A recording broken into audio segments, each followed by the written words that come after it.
सुनसान ब्रिज के ऊपर खड़ा 19 साल का चिरंजीव नीचे खाई को देख रहा था और अपने आने वाले अंत के बारे में सोच रहा था। बस और एक कदम और मुक्ति।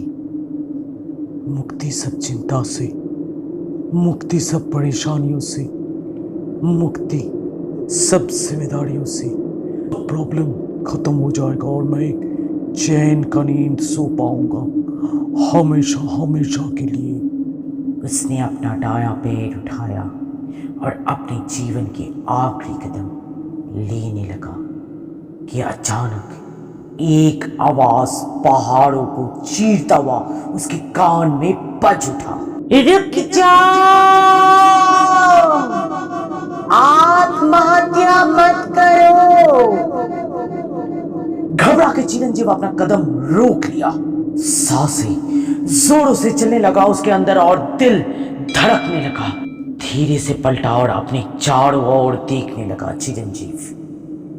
पूरा ब्रिज खाली है, दायां बायां ऊपर नीचे कोई भी नहीं है, सिर्फ अंधेरा चारों ओर और बीच बीच में अंधेरे को चीरता हुआ विशाल विशाल चट्टानें जो अपने घमंड से बड़ा सर से काले आसमान को छूने की कोशिश कर रहा है।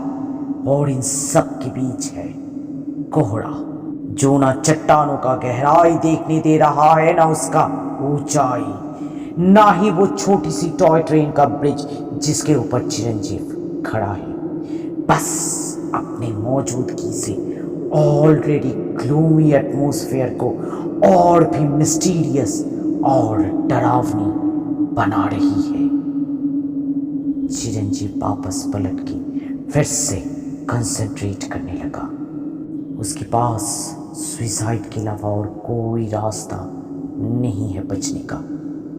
एक बार, बस एक बार साहस करके अगर उसने ये आखिरी कदम ब्रिज के बाहर निकाल दिया तो लाइफ का सब प्रॉब्लम विल बी सॉल्व्ड।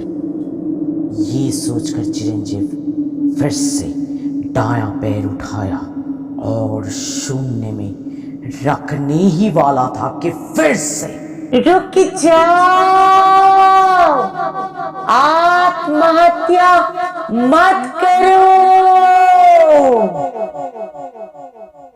इतना फोकस था चिरंजीव इस बार कि वो आवाज उसका कदम डगमगा दिया और वो रेल के पटरी के ऊपर गिर गया ठीक उसी वक्त जब एक टॉय ट्रेन वहां से गुजर रही थी। जैसे चिरंजीव अपने आप को पटरी से निकाल तो लिया एक वक्त में, पर उसका लिटिल फिंगर को बचा नहीं पाया। बदकिस्मती से वो कट गया और चिरंजीव दर्द से चीखने लगा कि अचानक चिरंजीव के सामने एक कोहरा उड़ते उड़ते आई और बोली, बिट्टू वर्मा का शो चल रहा है यहाँ। एक कटी हुई उंगली का दर्द नहीं सह पा रहे हो और आत्महत्या करने चले थे। एकदम से चिरंजीव डर गया और चीख उठा, कौन है? कौन है इधर?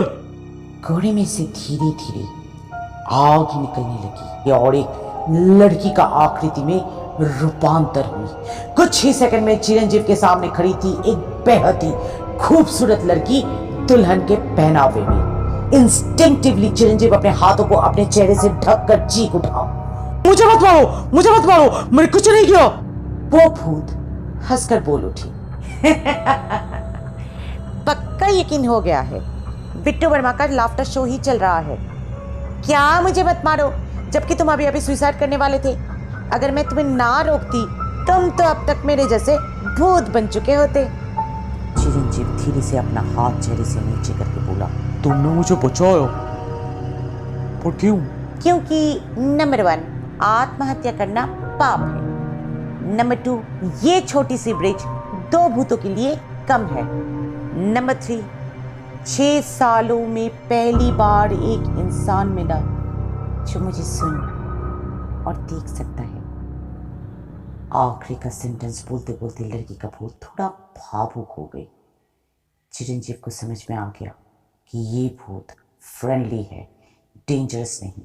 अपनी उंगली का दर्द को भुलाकर वो भूत से पूछा, तुमने 6 साल पहले सुसाइड किया था यहाँ से? अरे नहीं नहीं, मैं क्यों भला सुसाइड करूं? मैं तो मर गई थी, वो भी मेरी शादी के दिन। तब से भूत दुल्हन बन के भटक रही हूं यहाँ। अरे तुम्हारा तो खून निकल रहा है, लाओ इधर लाओ अपना हाथ।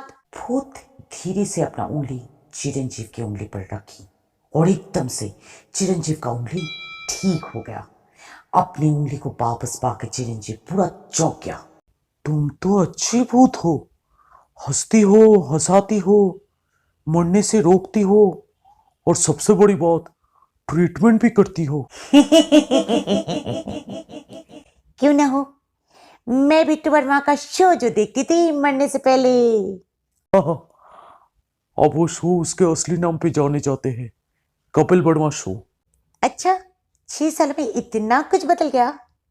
हाँ, बहुत कुछ बदल गया।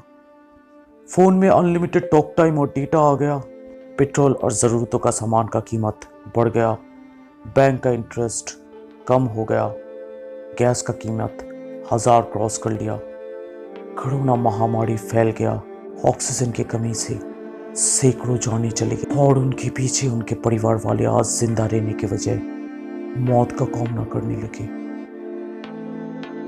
कुछ देर तक ऐसे ही सन्नाटा ब्रिज में और भी सन्नाटा फैल गया चिरंजीव के उत्तर से। फिर भूत बोली, हाय, मैं हूँ भूत दुल्हन, मुझसे दोस्ती करोगी? अरे इतना मत सोचो, लाइफ तो है ही कभी खुशी कभी गम भरा, पर उसके लिए देवदास हो जाने का क्या मतलब है? देखो, ऑलरेडी जब वी हैव मेट, तुम्हारा ये जो अंदर का शोला है, इसका इलाज के लिए मैं हूं ना। चिरंजीव इतनी सारी फिल्मों का नाम सुनकर हंस पड़ा और बोला, तुम बहुत ही फिल्मी हो, पर मेरा जीवन इतना फिल्मी नहीं है। पापा एक काबिल डॉक्टर होने के नाते बहुत ही ईमानदारी से कोरोना पेशेंट का इलाज करते थे, पर जब उनका कोरोना हुआ तो एक भी ऑक्सीजन सिलेंडर नहीं मिला। पागलों की तरह एक हॉस्पिटल से दूसरा हॉस्पिटल हम लोग भागते रहे ऑक्सीजन के खोज में, पर कहीं नहीं मिला। अंत में मेरी माँ मौत तो मौत देखकर भी पापा को बचा नहीं पाई। पापा मर गए, और उनको बचाने की कोशिश के चक्कर में मेरी माँ भी कोरोना से अपना जान गंवा दिया। आज तक फैमिली पेंशन के लिए चक्कर काटे जा रहा हूं, पर कुछ मिला तो बाबा जी का टुल्लू। पैसों की कमी के कारण मेरी और मेरी 10 साल की छोटी बहन का ऑनलाइन क्लासेस छूट गया। किराने का दुकानदार, सब्जी वाला, दूध वाला, मकान मालिक, बिजली का बिल, हॉस्पिटल का बिल हर रोज सुबह उठते ही काटने को दौड़ता है। मैं करूं भी तो क्या? सिर्फ मौत ही आखिरी रास्ता बचा है मेरे पास। और तुम्हारी बहन के पास? हाँ? मतलब तुम्हारी एक छोटी बहन है ना, तुमने अभी भी बोला, उसके पास क्या बचा? तुम मर जाओगे तो यही सब सब्जी वाला, दूध वाला, मकान मालिक, फलाना ढिमकाना तुम्हारे बहन के पीछे पड़ जाएगा, तो वो क्या करेगी? तुम्हारी तरह सुसाइड या खुद को बेचकर पैसे का इंतजाम? मुंह संभाल कर बात करो, वरना क्या मुझे मार डालोगे? मैं तो पहले से ही मरी हूं। क्या हुआ, सच्चाई हजम नहीं हुआ? Okay okay, let me make the atmosphere a little more lighter. मैंने अभी भी बोला ना कि मैं हूं ना, देवदास मत बनो। एक डील है तुम्हारे लिए। मेरी ये जो साड़ी स्त्री धन है, जो भी मैंने पहना है, ये करीबन 50 लाख की होगी शायद। ये मैं सब तुम्हें दे दूंगी अगर तुम मेरे आशिक को अगले पूर्णमासी की रात यहाँ इसी ब्रिज में ले आ पाओ तो, बिना मेरी मौत की खबर उसे बताए। दरवाजे पे लेनदारों का आवाज चिरंजीव को अपनी नींद से जगा देती है। खोलते ही दरवाजा गुस्सा, धमकी और गालियों की बारिश होती है उस पर। चुपचाप सहता है सब कुछ वो। फिर दरवाजा बंद करके अपनी छोटी बहन से बोलता है, अगले 3 दिन छोटी मैं घर से गायब रहूंगा। तुम्हें स्ट्रांग बन के सब कुछ संभालना पड़ेगा। इन सब की गालियां, भूखा पेट रात को सोना और अकेले ही जितना हो सके घर को संभालना। 3 दिन बाद अगर सब कुछ ठीक रहा तो हमारे अच्छे दिन आएंगे। पहला दिन ही चिरंजीव इंटरनेट में ब्राउज करके पता करने की कोशिश किया कि 6 साल पहले कितनी 18 से 22 साल की उम्र की लड़कियां अपनी शादी के दिन मर गए थे। एक भी नहीं मिला। मायूस हो गया, पर हार नहीं माना। कहीं मैं कुछ उल्टा तो नहीं ढूंढ रहा हूँ? अगर कोई शादी के दिन मर जाता है तो वो ब्रिज में क्यों भूत बनकर घूमेगी? उसका तो प्रॉपर क्रियाक्रम होगी and obvious successful after life. नहीं, इसका क्रियाक्रम नहीं हुआ क्योंकि शायद घर वालों को पता ही नहीं इसके मौत के बारे में। जरूर भाग गई थी अपनी शादी के दिन। यस, उसने बोला था आशिक को ढूंढो, ना कि पति या दूल्हा। मिसिंग फाइल रिकॉर्ड ढूंढता हूँ। मिसिंग रिकॉर्ड से 6 लड़कियों का नाम सामने आया जो शादी के दिन से गायब है। उस रिकॉर्ड को फर्दर इन्वेस्टिगेट करने से सिर्फ एक नाम आगे आई जो 50 लाख की ज्वेलरी पहनकर घर से भाग गई थी अपने ही शादी के दिन। ऐश्वर्या। एड्रेस नोट करके चिरंजीव पहुंचा ऐश्वर्या के मैंशन पे, पर चौकीदार चिरंजीव को अंदर घुसने ही नहीं दिया। मायूस होकर चिरंजीव नुक्कड़ की चाय की दुकान में बैठ गया चाय पीने। दुखी मत हो अन्ना, इक्कड़ ऐसा ही चलता है। जब 6 सालों से ऐश्वर्या में इन सब के आशिक अंदर नहीं आ पाया तो आप तो बच्चे हो। चाय वाला बोला चाय देते देते। चिरंजीव अपने लक पर विश्वास ही नहीं कर पा रहा था। झट से चाय वाले से ऐश्वर्या के आशिक का पता नोट किया और चल दिया अगले ही दिन उदकमंडलम के एकमात्र बस्ती इलाका के लिए जहां रहता है ऐश्वर्या का प्रेमी, और उसे समझा बुझा के पूर्णमासी की रात उसे वही ब्रिज पे ले आया। ऐश्वर्या उस लड़के को देखती ही चुपके से कोहरे से बाहर प्रकट हुई और दौड़ के उसे गले लगा लिया। वो लड़का भी उसे गले लगाकर खुश होकर बोला, ऐश्वर्या, आखिरकार हमारा मिलन हो ही गया। साबित कर दिया तुमने कि कोई कितना भी लंबी दीवारें चुनवा दे या लाख बिठा दे प्यारे, प्यार कभी नहीं किसी के आगे झुकता है। अपने ही शादी के दिन तुम जैसे अमीर घर की इतनी खूबसूरत लड़की अपनी सारी स्त्री धन पहन के मुझ जैसे चौल में रहने वाला मामूली लड़के के लिए घर से भाग आई। I love you so much Aishwarya. पर 6 साल से कहां थे तुम? तुम्हें मैंने कितना ढूंढा, तुम्हारी घर भी गया था, पर उन लोग ने चौकीदार से कहकर मुझे अंदर ही नहीं घुसने दिया। मेंशन के बाहर से ही हर वक्त मुझे लौटा दिया। अंदर जाकर भी तुम क्या उखाड़ लेते? मैं तो अंदर थी ही नहीं। मैं तो यहीं भटक रही थी इससे ब्रिज में 6 सालों से, क्योंकि भूत के नियम के अनुसार जहां जो व्यक्ति मर जाता है उसका रूह वहीं कैद होकर रह जाता है जब तक ना उसका क्रियाक्रम होता है। मतलब ये टॉय ट्रेन है गधा, राजधानी या दुरंत नहीं। इसके आगे अगर किसी को धक्का दोगे तो इसका स्पीड उस इंसान को काट के मरने के बजाय उसे धक्का देकर अपने रास्ते से हटा देगी। ऐश्वर्या ने बोला, अब थोड़ी सी बदली हुई आवाज में।